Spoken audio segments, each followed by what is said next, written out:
20 দিন পর ডেকে তারপরে আমাদের সাথে মিটিং করে। কি মিটিং করে জানেন আপনারা? সে তার স্কুল বাঁচানোর জন্য মিটিং করে।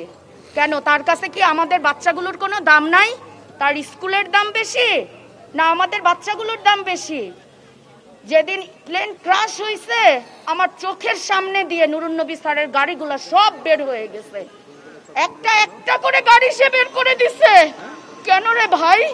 এই গাড়িগুলো আমাদের টাকায় কেনা ছিল না? তাহলে সে গাড়ি বের করে দিছে। আরিয়ান নামের একটা বাচ্চা, সেই বাচ্চাটারে পায়ের নিচে ফেলাইয়া রিকশায় করে নিয়ে গেছে। কেন? এটা কি স্যারের দায়িত্ব ছিল না? স্যার এটাও করে নাই, ঠিক আছে, স্যারের এটাও দায়িত্ব না, স্যারের প্রতিষ্ঠান। স্যার আমাকে বলতে দে, স্যার কি করলো? ক্যান্টিনে যে একটু বাচ্চারা পানি খাবে সেটারও উপায় রাখে না, ক্যান্টিনটাও বন্ধ করে দিচ্ছে। স্যার তো সব রকম তার প্রতিষ্ঠানের যাতে কোনো ক্ষয়ক্ষতি না হয়। তাহলে তা আমাদের বাচ্চাগুলোর প্রতি কি তার কোনোই নাই? আমাদের বাচ্চাগুলা যে এত কষ্ট করে মারা গেল, আমাদের না হলে ডক্টর ইউনুস স্যার, তাকে তো আমরা বসাইছি, তার অ্যাপার্টমেন্ট পাইতে আমাদের এখনো আমরা পাই না। কিন্তু নুরুন নবী স্যারের অ্যাপার্টমেন্ট পাইতেও কি আমাদের 20 দিন সময় লাগছে? সে 20 দিন পরে আমাদেরকে কেন ডাকলো? যখন আমরা এই প্রশ্ন করি যে স্যার আপনাকে 20 দিন পরে আমাদের কেন ডাকলেন, বলে আমি তো সবার বাসায় বাসায় গিয়েছি। সে কয়জনের বাসায় গেছে ভাই? সে বাসায় গেছে, কার কার বাসায় গেছে? সে কোচিং, তার টিচাররা বলে যে কোচিং, আমার স্কুলে কোচিং হয় না। কে বলছে তার স্কুলে কোচিং হয় না? আমার মেয়েকে আমি আজ পর্যন্ত কোনোদিন কোচিং এ দেই নাই। আমার মেয়ে বাসায় যেয়ে কি বলে জানেন আপনারা? আমার মেয়ে বলে, আম্মু আমাকে কোচিং এ দাও, মা আমাকে যদি কোচিং এ না দাও মিসটা আমাকে আদর করে না। আমি এই 1.5 মাস হয়েছে আমার মেয়েটারে কোচিং এ দিচ্ছি। আমার পাখিটারে কোচিং এ দেওয়ার পরে আমার পাখি 1 সপ্তাহ পরে কি বলছে জানেন? বলে মা এখন না স্কুলের টিচাররা আমাকে অনেক আদর করে। তাহলে কেন এখানে সে অস্বীকার করে যে কোচিং বাণিজ্য নাই? এটা তো বড় একটা অংশ। তার হেড মিস খায়, সে নেয়, সবাই নেয়। শিক্ষার নামে কেন ব্যবসা করে? তার প্রতিষ্ঠান তো একটা জলদস্যুদের চাইতেও নির্মম। আবার আজকে যখন বাচ্চাগুলো দাঁড়াইলো তার টিচারদের বের করছে, আমরা তো ভিতরে ঢুকি নাই, আমরা সুন্দর মতো মানববন্ধন করছি। সে টিচারগুলারে কেন বাহিরে বের করলো? টিচাররা বাহিরে বের করে প্রত্যেকটা বাচ্চা ভিতরে ঢুকাইছে। এক টিচার আমাদের গার্ডিয়ানের গায়ে হাত তুলছে। কেন? আমরা কি কোনোই বিচার পেতে পারি না? আমাকে ফোন দিয়ে হুমকি দেওয়া হয়, আপনি এত কথা কেন বলেন? আপনার না আর একটা বাচ্চা আছে, ওই বাচ্চাটাকে কিন্তু আমরা তুলে নিব।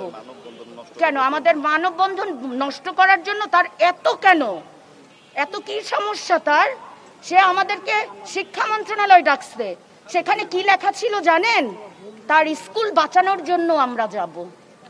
আমরা সেখানে কেন যাব? আমার ময়না পাখি তো ফিরিয়ে দিতে পারবে না।